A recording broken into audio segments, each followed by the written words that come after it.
Hey guys, how we doing? Let me make sure that I can. You guys should be able to see me. Here we go. Wow, look at my hair. So I've literally just jumped out of the shower. Hello, welcome. If you are joining us just now and you're joining live, make sure that you say hello in the comments. I'm broadcasting this both to Facebook and to YouTube. Mike Hillen here from Sell Your Service. If you are watching via Facebook, you need to click the kind of description button to say, hey, yeah, I want to allow comments. Otherwise, I can't read who it is. So if you say a comment on Facebook, unless you've accepted permissions or something inside the description, hey, Matt, how's it going? Look, and if you're watching the replay, put live event or something in the comments. Here's what we're going to be talking about. I want to share with you my 5-step process for converting a physical face-to-face event. Doesn't matter what scale it is, doesn't matter how big it is, into an online event. I'm going to go over some of the tools that I use, some of the methods that I use, making sure that we keep enough traffic. So hello guys, hi there. There's a couple of people I can't see who your names are because unfortunately, it's you haven't accepted permission, so it just says hello and says Michael Killen, finally your hair is back to normal. Hello. So just make sure guys that you accept permissions in the Facebook post. If you where you're watching the live video, if you click on the post and like see more or something, it'll say accept permissions, then I can see who's commenting. So at the moment it's just Matt is the only person I can see. Mel and I are planning to build a virtual studio in our house. Matt, we talked about this yesterday. Just get your phone, get started. You don't need to spend any money on it. I have had individually, I've had in the last week, 10 people come and talk to me or ask. That's not including the 2 that we've got in the group. Hey, Mel, how's it going? 2 people we've got in the group who have asked a specific question. This does not matter on how big the event is. It doesn't matter how long the event is running for. When I first started doing online coaching, people couldn't believe that, and I'm gonna brag a little bit here. People couldn't believe that I was going to be charging $197 a month for 1 call a week. Now everyone wants to shift over to that model because of events like this. I was constantly thinking, do you know what? I don't want to have to go and see people in real life. And now this model is not only going to be seen as safer, it's going to be seen as scalable. So it's forcing us into scale. So you might want to look at this kind of process that I'm going to go through here for your customers. You might want to go through it for yourself. Good. Oh, I'm glad, Matt. Yeah, I'm good. I'm glad. I'm good. I'm only ribbing you. And if you want to use this with your customers, go ahead and do that. I don't own any of these ideas. I'm just going to share with you what we've been doing over the past 3 years. I've used a lot of tools. I've used a lot of equipment. I've used a lot of systems. I've done a lot of different methods. So I'm going to share with you what you need to do to convert a physical event into an online event.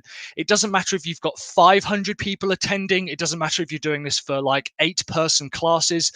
I have had 3 or 4 people say, look, we're going to be running this big 3-day event with potentially around 1,000 people. How the fuck are we going to deliver this online? And I've had people who are like, my gym, for example, they're like, look, man, we can't have people coming to the gym anymore. How are we going to continue delivering this kind of work to our customers and to our members while they're at home? So I'm going to share with you a bunch of different methods and models. I'll try and answer questions if they come up. So by all means, jump in and ask questions in the Facebook chat or in the YouTube comments, and I'll do my best to answer those. I assume we could also use this just to run an online event from scratch too. Absolutely not, Matt. No, I'm joking. Of course you can. Yeah, absolutely. And if you want to jump in straight into the online stuff, even better. Let's just get into this. Typically, a physical face-to-face event has a few things, right? It has an agenda where we have like lunch, and then we have coffee, and typically we have a speaker here, a speaker here, a speaker at the top, a speaker here, a speaker here, a speaker here. And you might have like an activity or a breakout room or something. So we're going to cover a little bit about how to do those activities and breakout rooms. You also have, if you have like one 45-minute session, maybe it's at your gym, or if you're like a physical trainer or something and you're used to taking classes, or this is an awesome opportunity. You can see how excited I'm getting. This is an awesome opportunity for people who have previously been doing one-on-one coaching to start doing group online coaching. You typically have a session where you might break break it up into like 2 or 3 segments. You might have the main kind of, workout here. You might have a bit of a warm up here, and you might do a bit of technical stuff here. The first and most important thing, so we have topics, timings, tools, template, and traffic, right? The 5 T's: topics, tools, templates, timing, and traffic, is don't change the topics. A lot of people believe that if they're going to do online, then we have to strictly only do a webinar, and it's just not true. Keep the topics as they are. So what we need to first of all understand is whatever you would have taught live and in person, even something like this, we can still take this kind of framework and give it to our customers. So the first thing is to make sure that we understand the topic that we're going to be delivering to the customer. Now, ultimately, this is going to cover a range of things. So you're probably going to try and teach them some kind of model, which is like, on a micro scale. Like I'm going to take today, for example. We were doing split jerks at the gym, so they teach us the model of how to do the split jerk. Right now, if they were doing that online or in person, it doesn't matter. The way you do a proper split jerk is the same. If your online event is on how to do great copywriting, the method for delivering great copywriting is the same. Don't worry about all of this yet. First of all, whatever it is that you're delivering, you need to know what it is that you are teaching people. Yes, you might have to change the timings. If you were going to do a 45-minute keynote speech, that's probably about the maximum that you could do. If you had like a 2-hour workshop or something, we might be splitting it up into a couple of different online lessons or something. But the model is what you need to understand first. So make sure you've got your topics worked out. Make sure that you've got any of the kind of the headings worked out. And for my calls that I do once a week for about an hour, I have a pretty rough framework. I basically run through what's the big problem that we're solving. I teach them, like I make them a promise. I say, so by the end of today, you're going to be able to, I don't know, do a handstand. By the end of today, you're going to learn how to write a great headline. By the end of today, we're going to fix your email marketing. By the end of today, you're going to have the confidence to go out there and, ask someone out on a date. I typically cover some kind of myth, like what do people do wrong, or some kind of mistake. And then I cover off the actual solution. Now, this is obviously where I'm going to leave it up to you guys. In the solution part, you want to have 3 to 7 learning points. Really boil it down to its absolute core components. You are not, even in a live event, you are not going to be able to teach someone absolutely everything from scratch. It's a massive mistake that people make, thinking, well, if I do it online, it means I've got more time or I've got more flexibility. Don't worry about any of that. If we look at the overall model, and let's split this, right? Because I'm going to take it from one of our perspectives. So let's say copywriting, and I'm going to do it from a fitness perspective as well. So this is copy, and this is fitness, right? The model that we're doing for copywriting might be sales emails, and you might have a formula for writing a great sales email. You might have like a model or a template or a framework or something that you can share with people. Think lead magnets, the way that they give stuff away. Think about kind of the 5 T's here. It might be the 5 T's of running an event. If you've got that, the rest of this falls into place. This is pretty much the linchpin to the whole of it. You then have your overall headings, which might be kind of what you're going to essentially teach them. And these basically fall under these categories. So the problem might be that you need to generate sales at scale. So sales at scale. By the end of it, I'm going to teach you how to write a killer sales email. The big mistake and the big myth that people make is that they can only do something by advertising, and the solution might be, it might be gain, logic, fear. So that's an email framework that I don't have time to go into. That there could be a 45-minute talk. That there could be a 2-hour workshop. It could be whatever you need it to be. We can stretch it out, and remember, we can always end it with things like Q&A. Is always a fantastic one, or a surgery. Let's say that you're helping your customers with something, right? Help them go through this. First of all, in the fitness portion, like yesterday, we had to do a mile run and a 400-meter run, and we had to time it, right? So the actual model was what we call run timings. They show it where the mile is, and they showed us where the 400 meter is. The overall problem is we need to basically find a baseline. And some of these you might just rattle through. You should be spending most of the time on the solution, perhaps. You might rattle through some of these. The promise is that by the end of it, we're going to have basically your timings. A common mistake that people make is they go out the gate too fast. So they kind of run out too quickly. And then the solution is you're going to run 1 mile and you're going to time it, and you're going to run 400 meters and you're going to time it. Okay. We're taking this real basic framework and we're teaching them. And some of this as well, like I said, in the headings portion, it might be that you kind of have like you have an exercise in the middle, or the fitness section in particular. If your customers are doing something like this, it might be that you have, your warm up, you have your technique or skill work, and then you might have the actual workout there.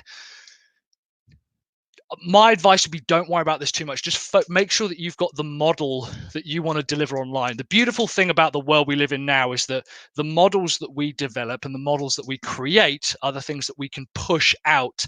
And it doesn't matter what media we use to get them there. If I said to you, I'm going to teach you how to, tell you what, you're going to have to buy an entirely new wardrobe because all of your clothes aren't going to fit you anymore. And it's going to cost you a ton of money because all of your clothes, you're going to be too small for them anymore, and your body shape's going to change. I'm going to teach you how to become happier, healthier, how to sleep better, whatever. If you said that sounds really, really good, how are you doing that? It could be a book, it could be online training, it could be one-to-one personalization, it could be a diet plan. If I'm teaching you how to do copy, say, look, I'm going to teach you to generate sales on automation. You could be anywhere in the world and you could see sales trickle into your bank account at scale, meaning that you could approach 1,000 customers and deliver the exact same pitch every single time. You go, my God, that sounds incredible. Great. I'm going to do online training. I'm going to do face-to-face training. We've got templates. We've got workbooks. I've written a book about it. I've got blog posts. I've got videos. I've got podcasts.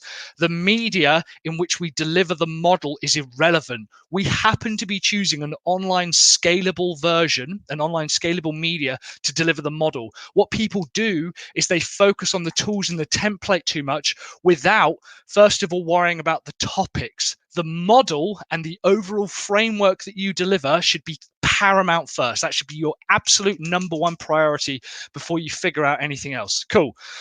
I can't see any questions. So I'm just going to kind of move on to this next one. Timings. Timings is pretty simple. Maybe I should have taken a photo of that. Although it's recorded, isn't it? I can just do a screen grab of it later. So timings is basically, what are people willing to put up with for an online session? And in my experience, 90 minutes is the absolute maximum. And 3 minutes is a pretty good low point. If you are looking to develop you're looking to take your current coaching or education model, or even if you consult people, or even if you do the work for them, even if you are a developer or a designer, there's no reason why you can't be anywhere in the middle here. 90 minutes is a great one-off call,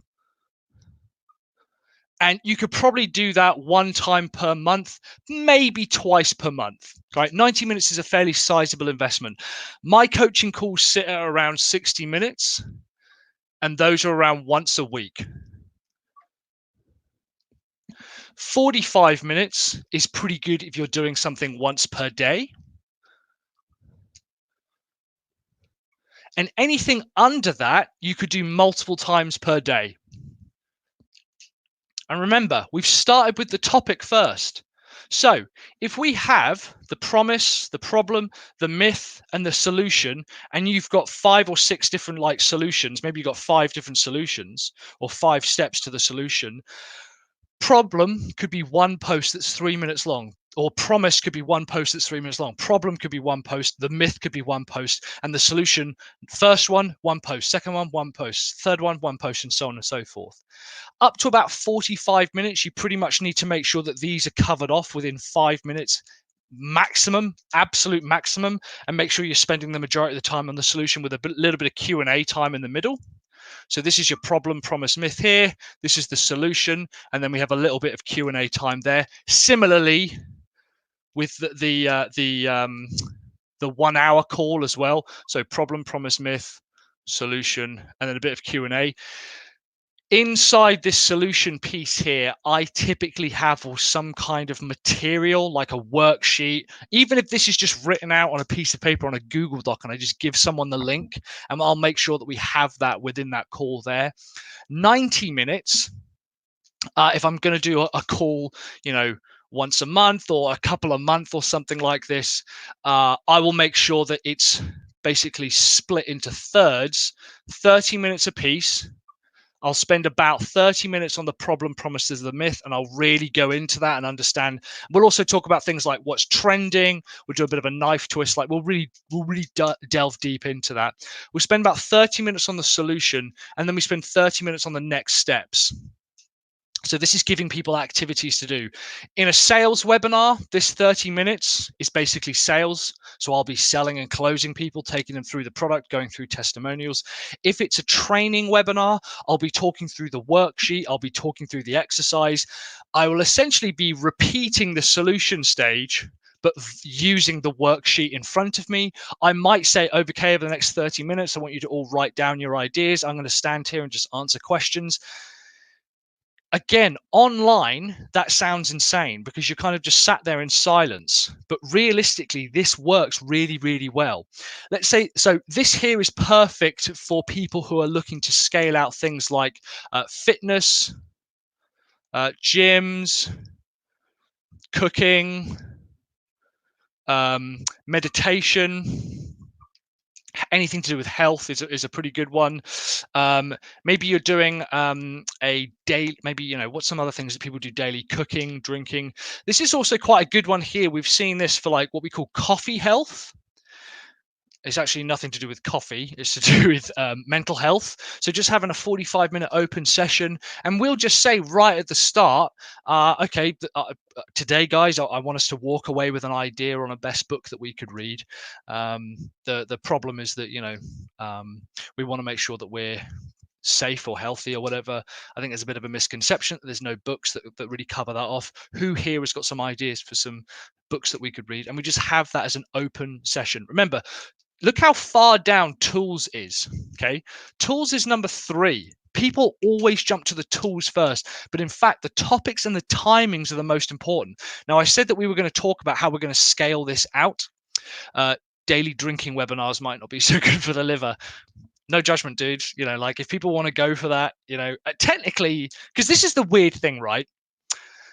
So I trained in France to become a chef. Long story short, I couldn't hack it. It was way too much hard work. It was absolutely brutal. And the old school method is we'd have to go in, we'd have to talk to chef. Serge was the name of my guy. And they also had a sommelier there, right? So he was learning about the wines and all this kind of stuff.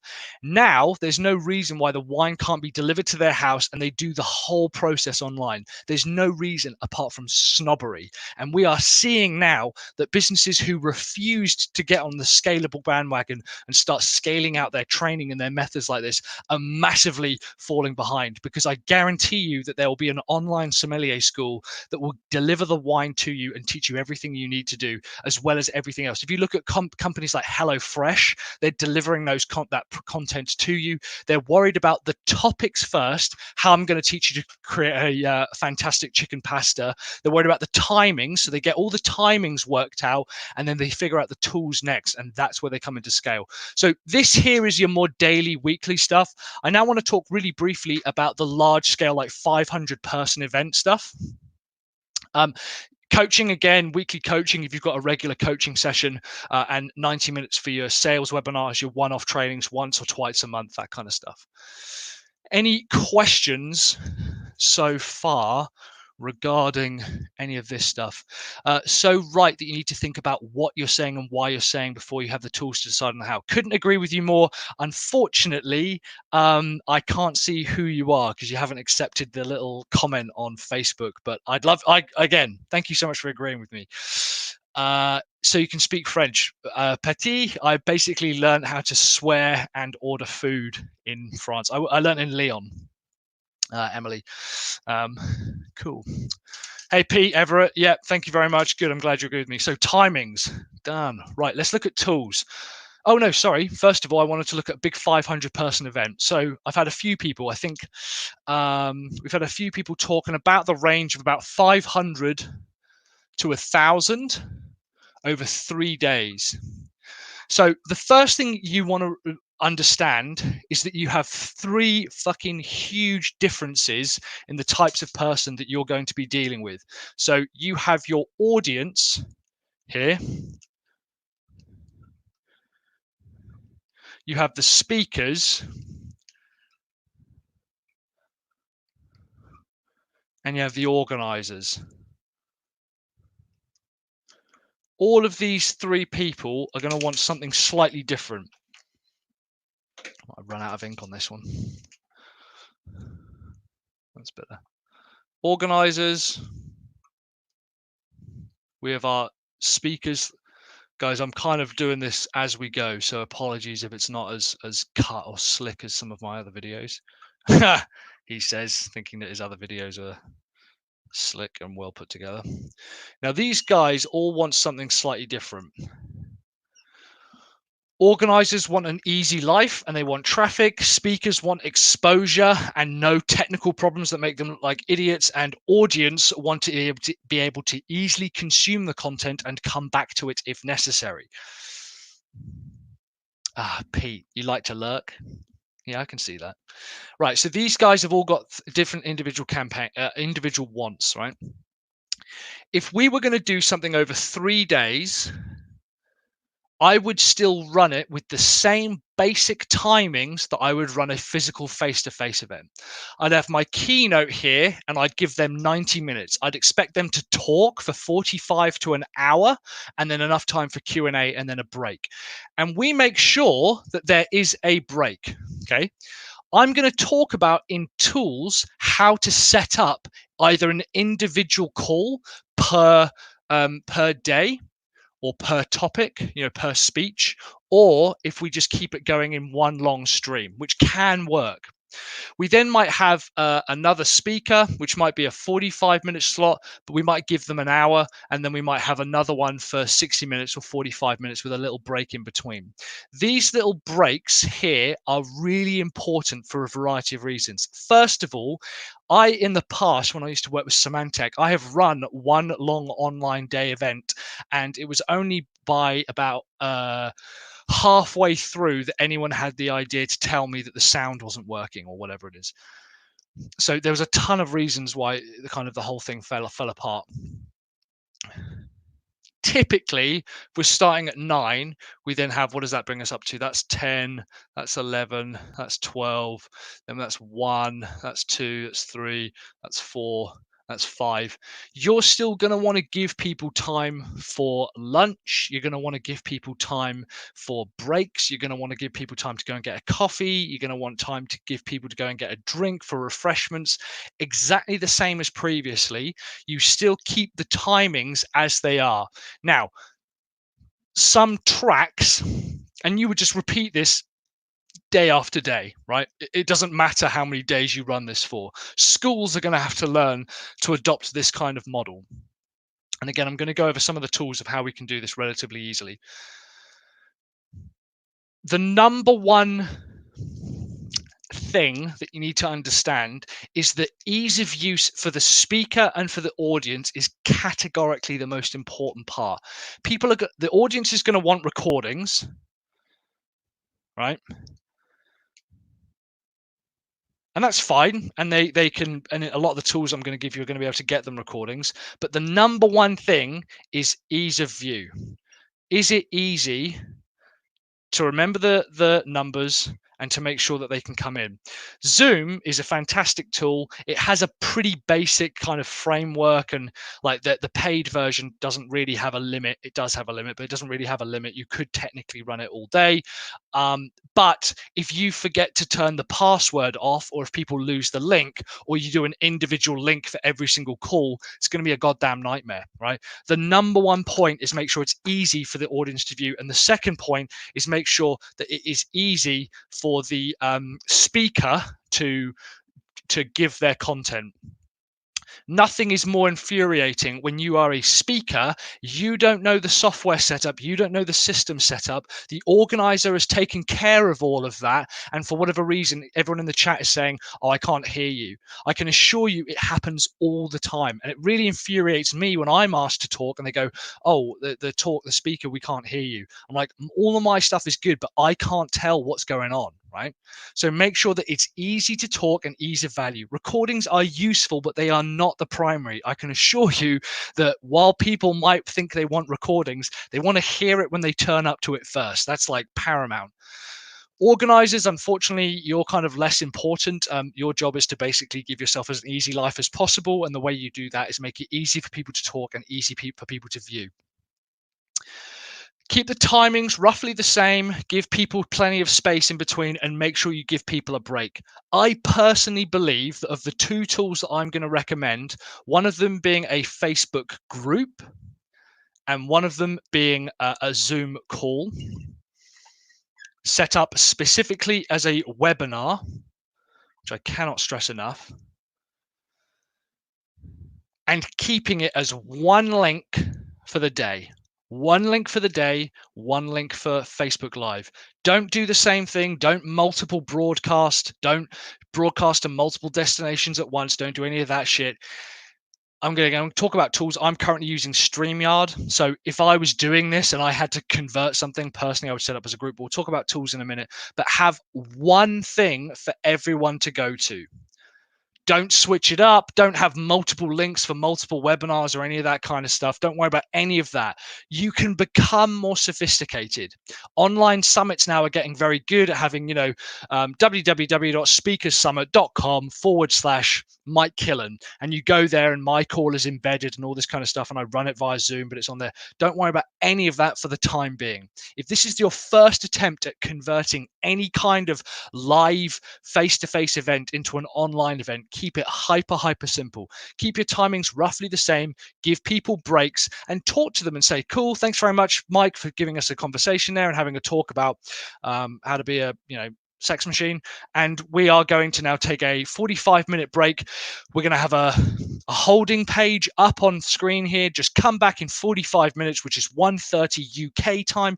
Give people timings. The more explicit you are about conversations, have this in front of them on the screen and say, we'll be back in 45 minutes, and then walk away and come back to it. You can edit it, cut stuff out later, but it's categorically important that you keep it as simple as possible for people to understand.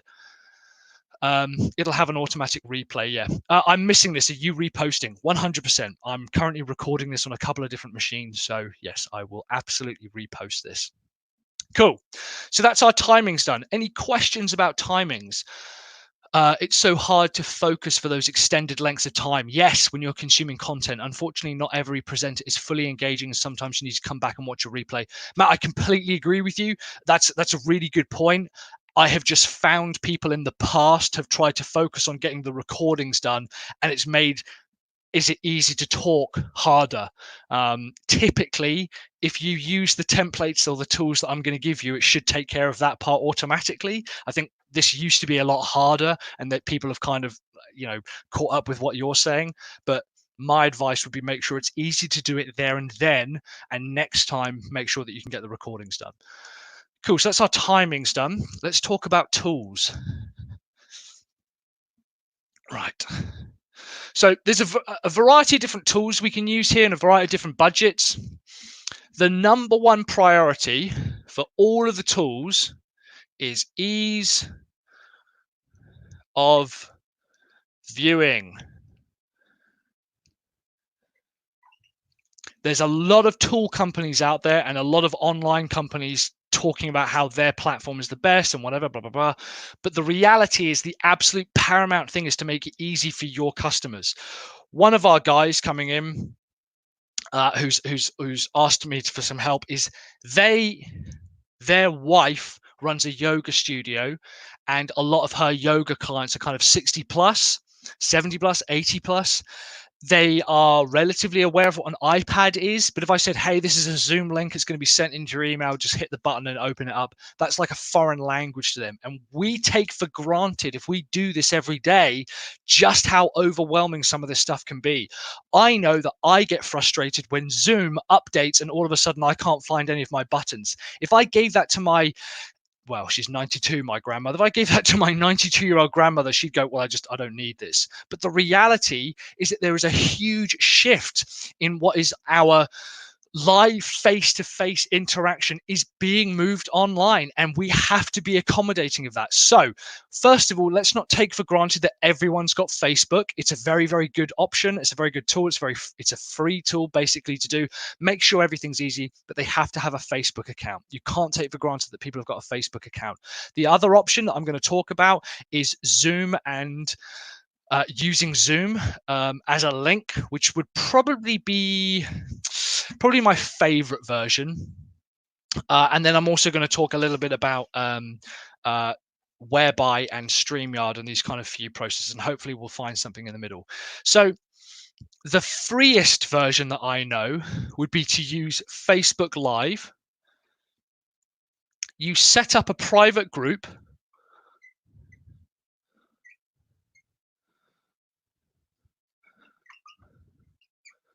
And you only allow or invite people who have already paid you or who are members into that private group.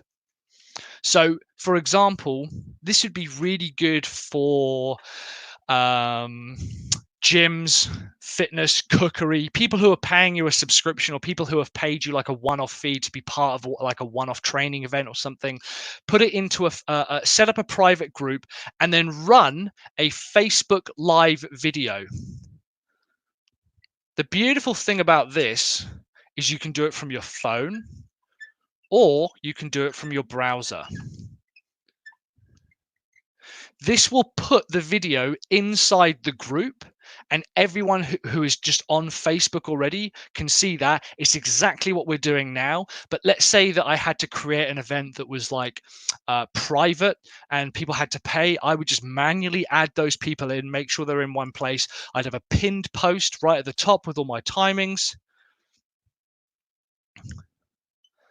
And I would click the go live button. So I'm going to try and show you guys that now. Let me share my screen. So, cool. Sell your service, private mastermind, private group.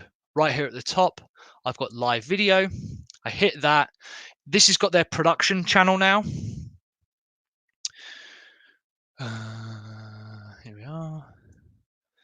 So this has got their production channel now. You don't need to worry about any of this. When we get started, we just use camera. So we can have stream keys and we can come in from loads of different stuff.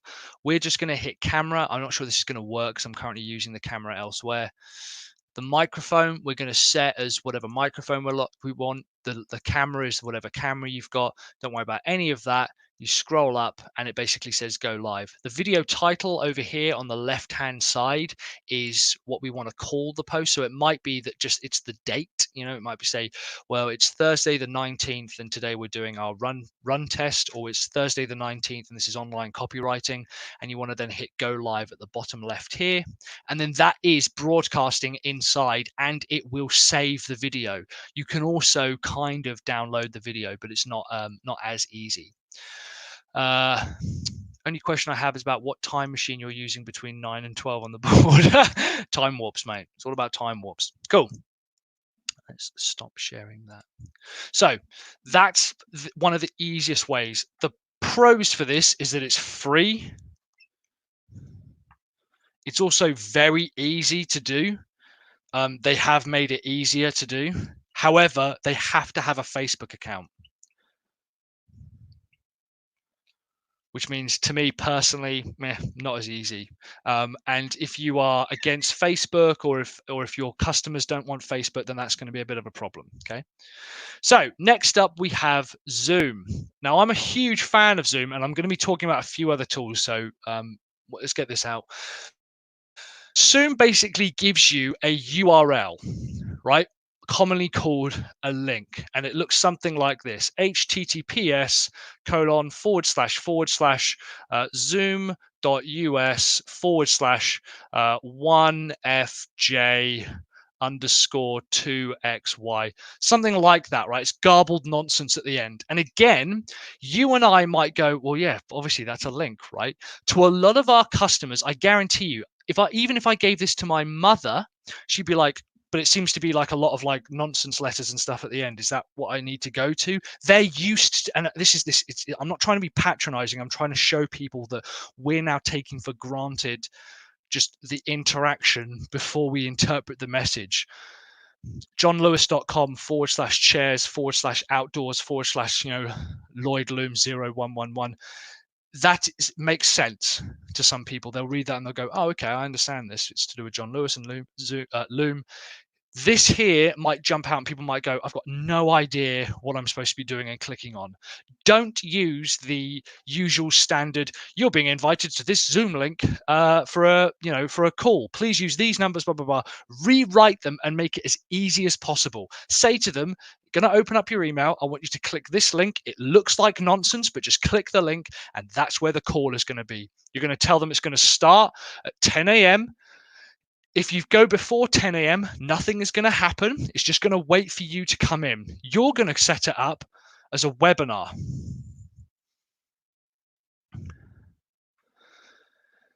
Meetings are really good, and you can set them up to where people are muted when they come in and that people can't automatically unmute themselves. Webinars, although it does cost a little bit more, I think it's something like $400 for the year or something like that, plus the monthly. I think it's like $17.99 a month or whatever.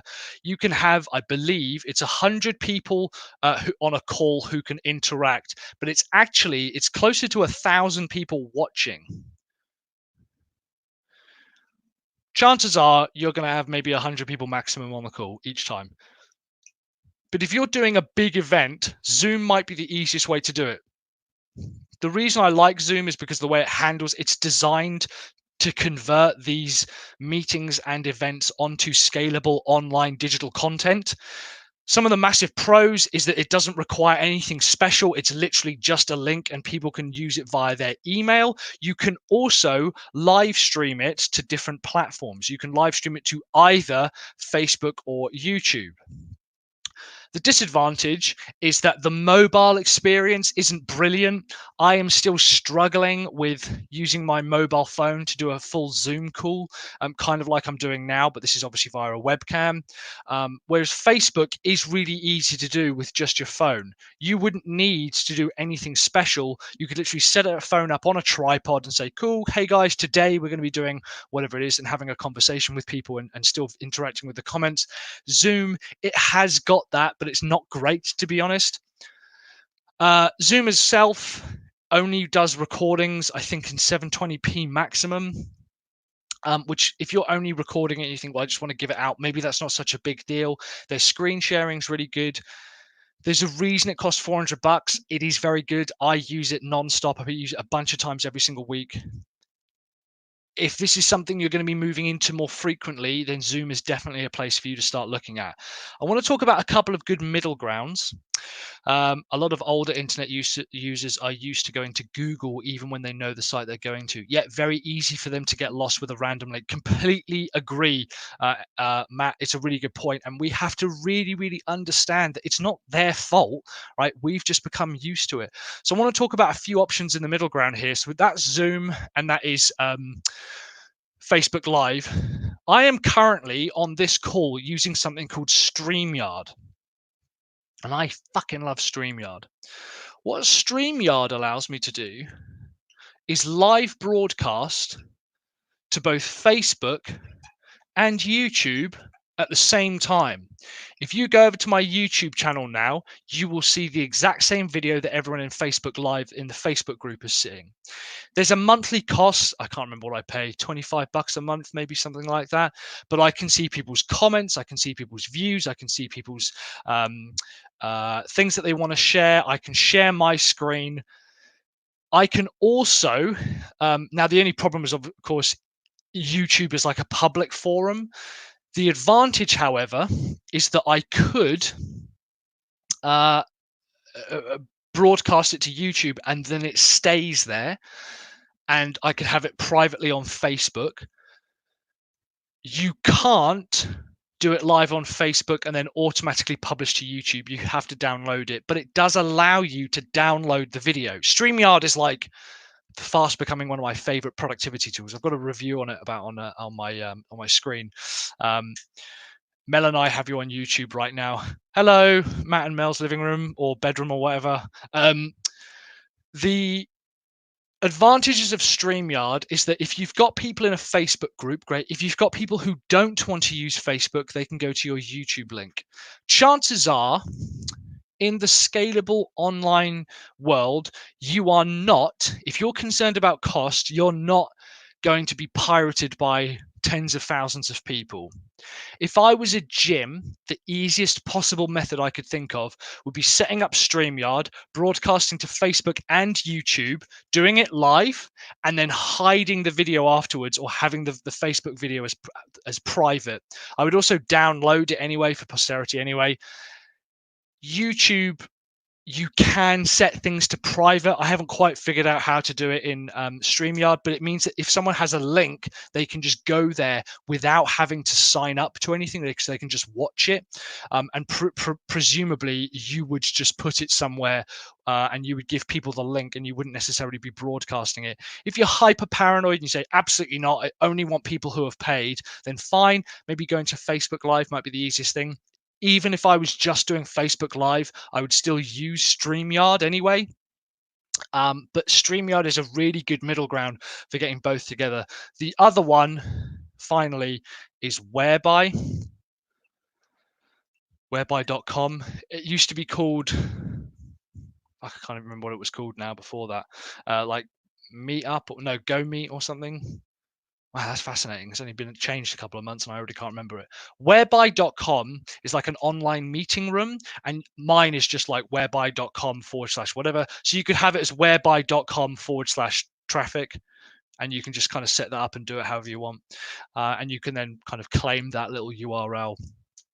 You can come in, people can lock it. There is a maximum number of users. It's much, much smaller. It's like, I think it might even be like 10 people max, but it can record. I think the free version is 4 people max. So the free version, and then you've got the paid version. You can't do recording, but you can do recording on the premium version. In terms of setting up super quick meetings, Whereby used to be Appearing. Thank you, Pete. It used to be Appearing. Whereby.com. Really simple for just doing quick meetings. I constantly say to people, let's just jump in Whereby, rather than setting up a Zoom link or anything like that. I just say, let's jump in Whereby, and yeah, we have a really quick meeting in there. So those are some of the tools that I would use personally. If this is your first ever event, I would just look at doing a private Facebook group, jumping in StreamYard and broadcasting to that Facebook group, downloading the video and publishing it elsewhere later. If you want to use Zoom and can afford Zoom, and you're going to be doing this a lot, you might want to check that out as well. Cool. Right, let's begin to wrap this up. Template. So the template that I use, this is actually basically the process of how we get people to sign up, or how we get people to know about it. We've talked a little bit about it already, to be honest, because we have your private Facebook group, or you have like a private blog. You might have a members website or something. You basically are going to drive people to make sure that they just get a link. So that's their HTTPS link. Or you're going to tell them what the Facebook group is called, or you're going to give them a time. The idea is you're basically giving people information and saying, right, jump inside the Facebook group. Because remember, your Facebook group can have a link. I've also got a shortcut, or was it a redirect? So if you go to sellyourservice.co.uk/Facebook, it will redirect you to the group, to the Facebook group. Really easy way of driving people inside there. I have a pinned post at the top where I basically talk about, in my case, the rules. But in this case, if I was doing this for an event or for a regular event, I put the timings, I put any information about recordings, and I would put something to do with commonly asked questions as well, FAQs. If I had it as a private blog, I would do it via Zoom or StreamYard. I would then download the MP4 and potentially even the MP3 or M4A or whatever it comes as, and I would embed it as its own source, and I would give people access to this. This is your common online like course membership site. We have very sophisticated online courses now with tagging and like interaction. We have a point system and all this kind of shit set up inside Access Ally. Our first ever membership site was one call via Zoom. I download the video, I download the slides, I put it on a blog post, I'd copy protect it, and anyone who paid me basically got a password to the blog. Super, super, super, super simple. Made it nice and easy for people to watch recordings. I also had another page set up where I had like the timings and the list of everything that was going on. This template here, where I just keep everything in one place, has done me very, very well in terms of simplicity for a long, long time. So yeah, don't worry too much about making it complex. My advice would be make sure that you tell people, and we'll talk about that in a bit in traffic, tell people everything that you can about when it is, what the event is, and give people as few links as possible. We've tried giving people lots of links. We give away one link a week, and even for me, I'm like, fuck, which one is it this week? So keep it as simple as possible, and then you can always move stuff. You can always move stuff and change it and move it around. Finally, traffics. That's templates done. Traffic. You have got 3 types of traffic. You have people who say they're going to sign up. So you don't have people who are going to say they sign up. You have your audience. You have sign-ups. And you have views. Your audience are people that you drive to, either if it's a squeeze page, it might say, look, hey, we're going to teach you how to do copywriting and how to write email sales. Here's some benefits. Give us your email address, click this button, and you'll get signed up or whatever. And maybe you just redirect them to the Facebook group. I don't know, whatever. You then have people who actually do that. So let's say you have 1,000 people visit this page. We have roughly a 50% sign up, roughly speaking, for our events. If yours is much lower than that, don't take that to heart. It's, we've been doing this a long time. If you got 10% of people to sign up, that's fine. That's really good. So you have 100 people there. Those are people who actually given their details. They say, yes, I am interested in attending this event. So they have said, I want to learn the thing that you're giving away, or I'm going to sign up. If you're a gym, your audience is every single member here. And then your sign-ups is basically people who either say they're going to turn up to the course. This might be harder to measure for some people. Your views are then people who actually join you live. Recordings are slightly different because obviously the half-life for them is so much longer. You have that long tail. If that's the event, you might have, some of our webinars are 3 years old to continue driving traffic through. And so that just goes up and up and up. So don't worry too much about that. Your live views is roughly going to be 30% of whoever signed up. And you might go, nah, man, definitely be higher than that. It won't be. We have had as high as 50%, but typically it's about 30%. So just be aware that no matter who signs up, only 30% roughly are going to sign up. It can go up, it can go down. I'm going to teach you some of the ways that I have to get it much, much further up. So I have an email reminder sequence for my events, webinars, even my coaching calls that follows roughly the same formula. I try to remind people 3 to 5 times. As soon as they sign up, they'll have an email or some kind of confirmation telling them the time, the location, and the link, right? Or where they need to go. So when, where, and what, right? Location and link might be the same one, but it's just we want to be as specific as possible. So when is it? When is it going to be? Where is it? Right? That's the first ever confirmation email. I will then remind them, typically 1 week before, 1 day before, 1 hour before, and when we are live. In theory, someone who signs up should go, okay, I'll remember that and I'll put it in my calendar. They won't. So we send them an immediate confirmation telling them when it is. We send it 1 week before. Let's say it's at 10 a.m. So we would send this at 10 a.m. on the Tuesday. We would then send this at 10 a.m. on the Monday. We'd send this one at 9 a.m. on the Tuesday. So this is the Tuesday before. So let's say this is the 1st. That then is the 7th. That's the 8th. And then we send it when we are actually live and when we are going live. So I will send 1, 2, 3, 4, 5 reminder emails. I'll send one immediately after and make sure that they have confirmed it. I'll try, if your call is every single week, then it's slightly different because you'll probably want to do it one day and the week of. For example, we have one on a Thursday, every single Thursday. That's our call. I believe mine is actually, I do mine 30 minutes before.